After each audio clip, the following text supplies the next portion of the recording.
Pau, 3e, accueille l'ASM Clermont-Auvergne, 5e. C'est une des grandes et belles affiches de cette 24e journée du championnat de top 14.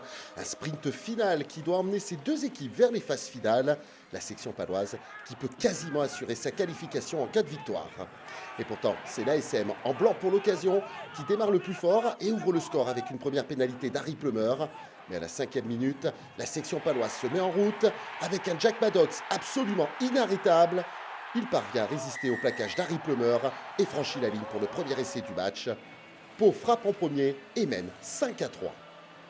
On revoit les appuis de feu de Jack Maddox pour tromper Harry Plumeur. Un petit pas sur les genoux et ça va à l'essai. À la 19e minute, Georgi Akaladze rentre en contact avec Luke Whitelock. Le shot tête contre tête ne plaît pas à M. Brousset, l'arbitre de la rencontre. Carton jaune pour Luke Whitelock qui permet à l'ASM d'évoluer en supériorité numérique. Sur la pénalité qui suit, Harry Plumeur se montre pragmatique et passe 3 points supplémentaires. L'ASM revient à 10-6.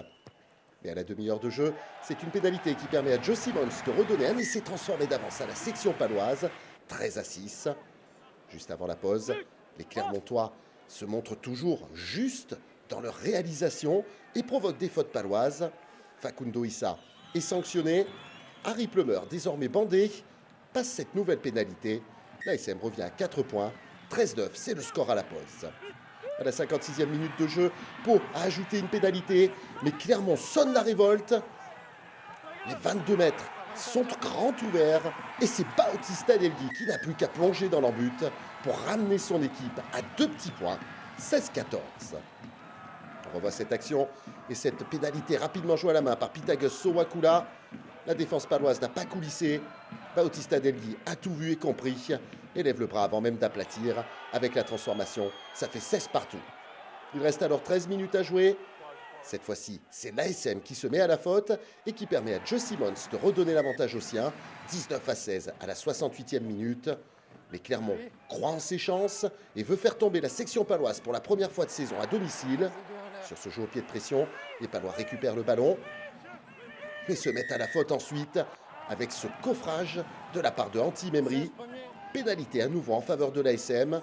Dans une position plus compliquée cette fois-ci pour Harry Plumeur. Les Clermontois pragmatiques qui prennent les points et qui égalisent à 19 partout.